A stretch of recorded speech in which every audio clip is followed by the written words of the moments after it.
Turbochargers are quite an important part of building engines in automation, but unfortunately they are a bit weird to work with. As you can see from this current setup, high AR, low turbine setups seem to work best. So in this video I'm going to go over how best to use turbos, the advantages of using them, some general information about turbo setups that you might not know about, and then discussing how to reduce turbo lag as much as possible, and finally I'm going to give 3 demonstrations on how to use them. An eco setup, a usable performance setup, and finally just how to get the maximum power out of a turbo setup. So the advantages of using a turbo, and if we put one on, well, the big thing everyone knows about is that turbos are an easy way to boost power. Adding one to your car, or engine rather, is just an easy way to significantly boost power. If you're aiming for, say, 100 horsepower per litre, you're going to have a much easier time with a turbo. You can see this engine's far from optimised, and already there's a significant power gain. And while that naturally aspirated engine was quite stressed, this can easily improve in power, and probably has a lot more potential left in it, as we can see from the restricted exhaust and intake. You can also see that even though there's been a boost in power, fuel efficiency has also gone up. That's because turbos give you a lot more low-end power. You can see this spike of torque here, which means that you're making a lot more low-end power without really using a lot more fuel. If we, say, compare efficiency here, and then go back to the naturally aspirated, you can see that it comes a lot sooner. Okay, admittedly it is quite peaky, but if you set it up right, then you've got a lot more efficiency if you set your gearing up right.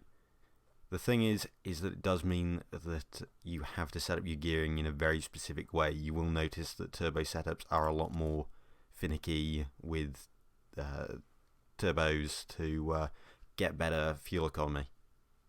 I've just gone and held the naturally aspirated engine to be able to compare better. Another advantage is that it makes the engine a lot quieter, which is very useful for luxury cars, especially in the early years where things like quieter exhausts really limit power. And also the bonus in prestige. When turbos unlock, you get a big bonus in prestige for having a turbo on your engine. This bonus does fade over time, but it is very good to take advantage of that, both to make a quieter car and to get that extra prestige.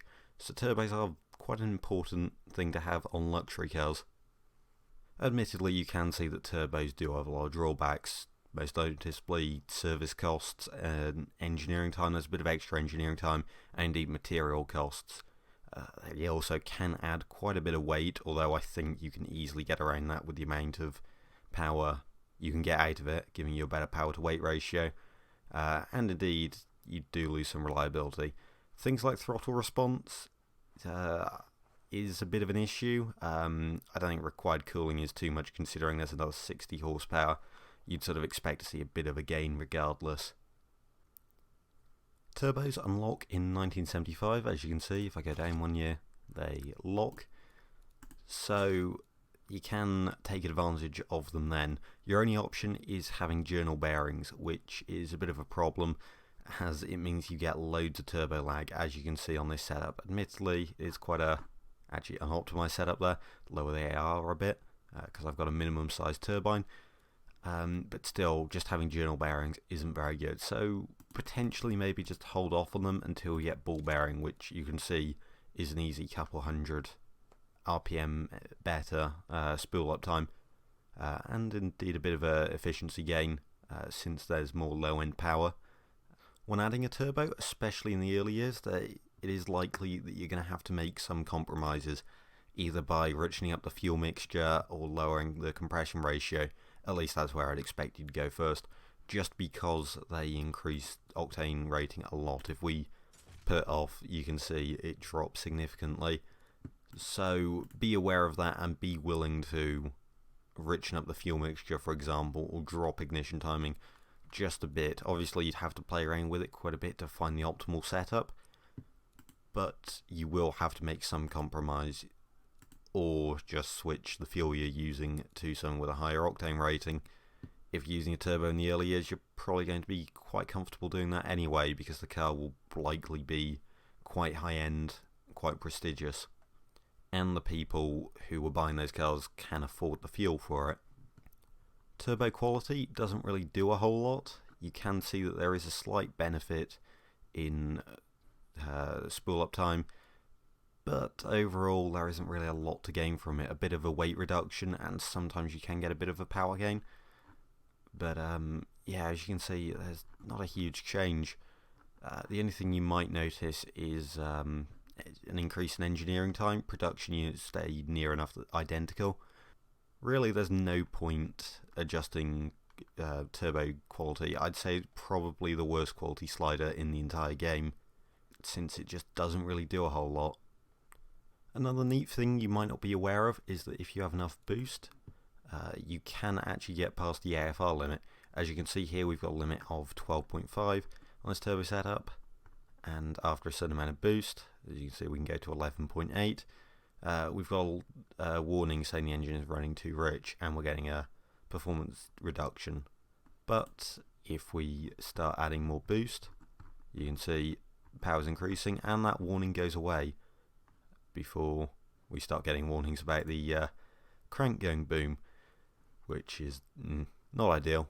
But yeah, just an interesting bit of trivia, I guess, and actually a good way to produce power and get around that AFR limit. Another thing to note is that even with a good bottom end, you will start to see a reduction in reliability every time you add more boost. The more boost you have, the lower the reliability is. It doesn't matter how much power that boost is producing. You could have, say, 2 bar of boost and only be making 100 horsepower. It would still lower reliability. This reduction is only amplified if we go over to carburetors. It doesn't matter which carburetor you have. I'm just going to have 2 single barrels, because why not? Yeah, we are getting some slight reductions, and that's an impressively low efficiency. But anyway, anything over... In fact, let's just fix that. Good. Yeah, anything over 0.7 bar, and you start getting a warning that the fuel system can't cope with current levels of boost. If you keep going, you can see how much of reliability reduction we're getting. Up until 0.7 bar, it's the same as just having injection, but after this point, yeah, it gets bad. And you can see it's a really easy way to just kill reliability, which is why ideally you want to have an injection system when at least dealing with high levels of boost.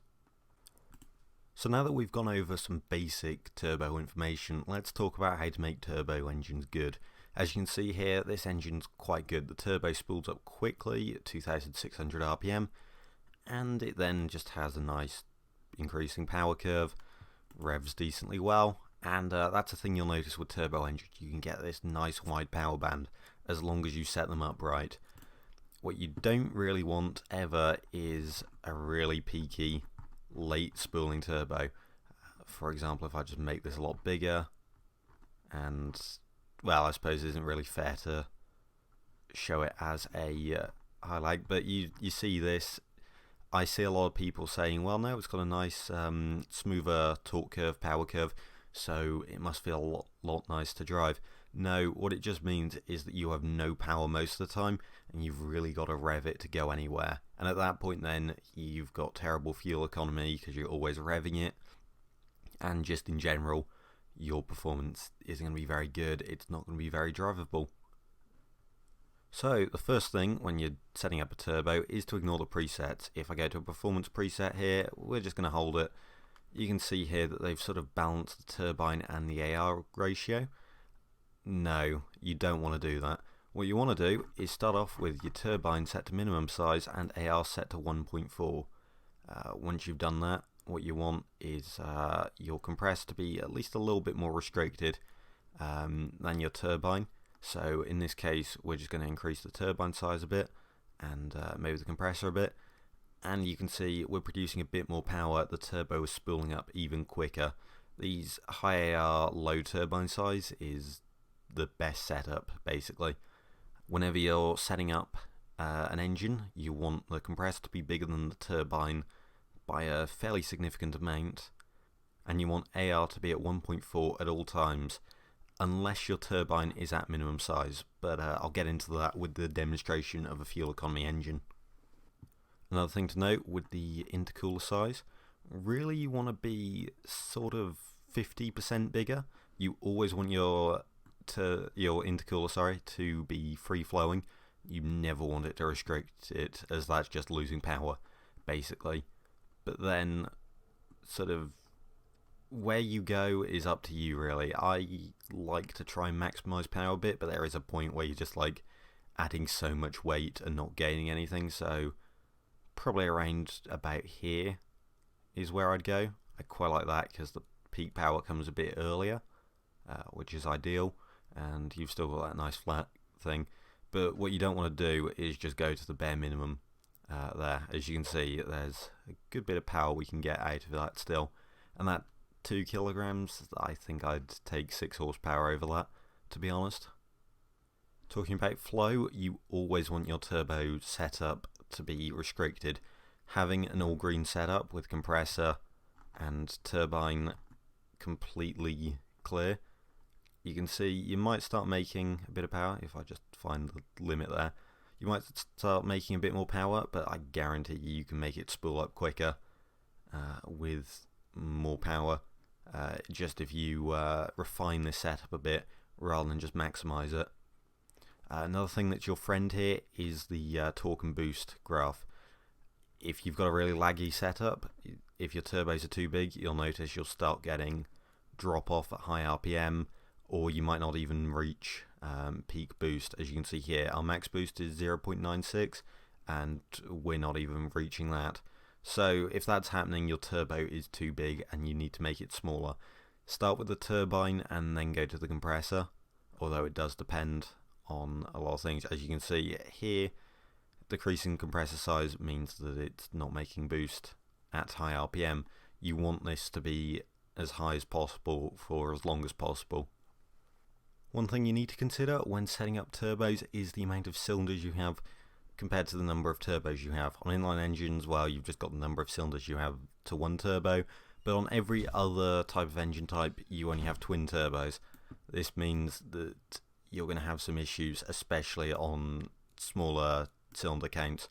What you want is as many cylinders to a turbo as possible, because this means you have more exhaust gases spooling it up, and it means that you can spool up the turbo a lot quicker.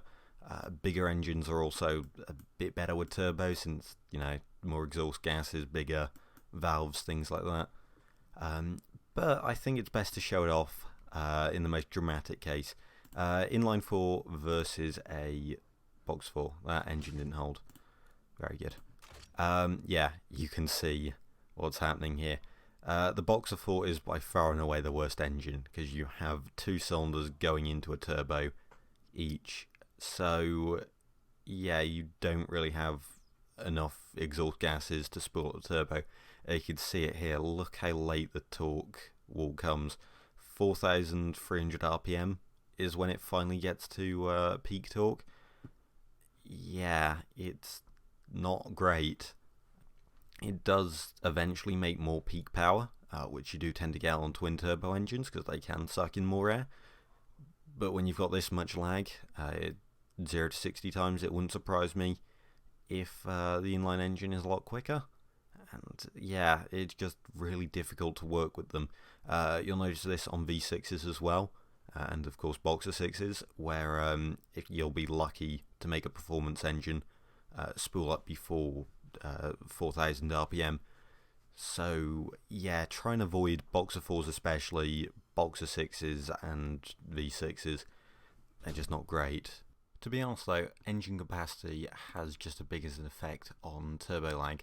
As you can see now, we start making the engine bigger, you can see it spools up a lot quicker, and then we bring it down again, and you know, it falls back in line again. Obviously it changes slightly because different balls and stroke does that, but yeah, bigger engines does. That's part of the reason why inline sixes are often seen as being good for turbo lag. It's because they start off at 3 litres and are generally the best inline engine for large displacement uses.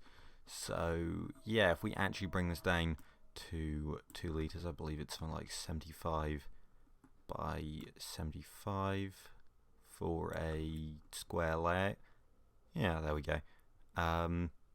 You can see that it's near enough the same with, well, basically the exact same turbo. We can go a bit smaller on it if we want, but then, you know, you start sacrificing power in certain places. So yeah, it's basically the same when it comes to cylinder count, because you've still got the same amount of volume of exhaust gases going through, if that makes sense. Another thing to note is that adjusting boost doesn't actually affect turbo lag.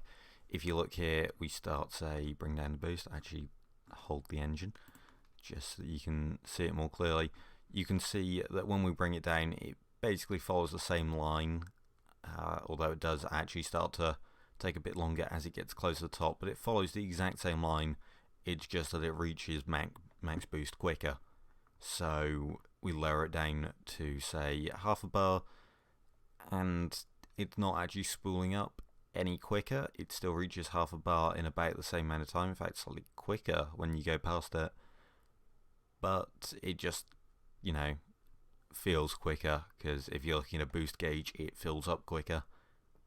There's no actual difference in terms of turbo lag when adjusting max boost. What you will have though when you're running more boost is a bigger compressor, bigger turbine, or, you know, vice versa for a smaller or less boost even. So you will then see improvement in spool up time, but that's not actually because of the boost. So let's give some examples of engines. Here I've got an economy setup engine. It's a pretty standard sort of inline 4 2 litre. Actually, I should have gone to testing screen for that. Yeah, 5 valves per cylinder, so it is sure quite a fancy engine. But I just wanted to build something quick to show as an example. Here, well, as I've said, always use ball bearing. You can see the intercooler size is quite a fair bit over the maximum power. I've got a slightly restricted exhaust as well, and you can see compressor is about 0.7, turbine is about 0.85. Around those sort of ranges works. So you want quite a small compressor, the minimum size turbine, and then just a low AR to help make the turbo spool up quicker, and yeah, to just sort of help restrict the turbine a bit. You will also see a bit of an efficiency gain from doing it, which is, yeah, always a good thing to have. For maximum boost, anything below 0.5 bar, obviously having more boost means that you lower reliability, but also lowering it means that you free up more octane that you can then spend on, say, leaning out the fuel mixture or increasing compression, which also improves efficiency. Here I've got an engine set up for performance rather than economy. It's still the same base engine, but this time I've just adjusted the setup a bit, adjusted the fuel mixture and the compression ratio to make it more focused on performance.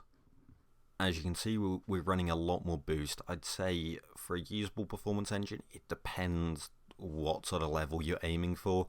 Obviously, a hot hatchback is going to have a lot less boost than some supercar, but anywhere in the range of 0.7 to 1.2 is probably good. I'd say once you're going far past that, you're going into racing car territory, which is also an option, but that's really more of a power meme at that point, in my opinion.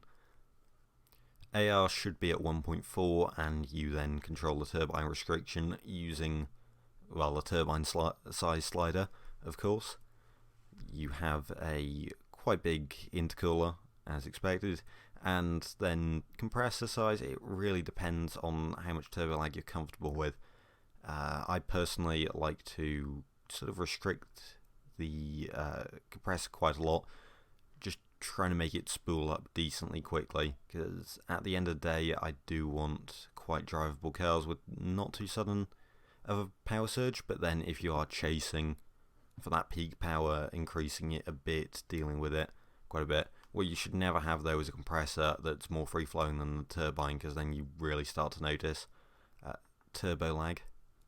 Finally, for a max power build, as you can see, no care at all for turbo lag. You make the compressor as big as possible. you run as much boost as you can, fuel mixture all the way up of course. Cam profile I did leave the same because I just sort of based it off the performance engine and want to focus this on turbo tuning bits. But yeah, you just want to run lots of boost, not always maximum. When you're building a totally max power V16, you do actually want to sit at around the 2.2, 2.3 level of boost, because you've also got to consider things like compression ratio and ignition timing that you all need to balance, and once you get to these high levels of boost, you're really not getting a huge benefit. Thank you for watching. I hope this guide has been useful to you, and hopefully you've learned something from it. I'm happy to answer any questions in the comments that you might have, because I know I'm not the best at explaining things out, but hopefully you got the gist of it. Anyway, thank you for watching. Don't forget to subscribe to Boost and Ethanol for more, and until next video, goodbye.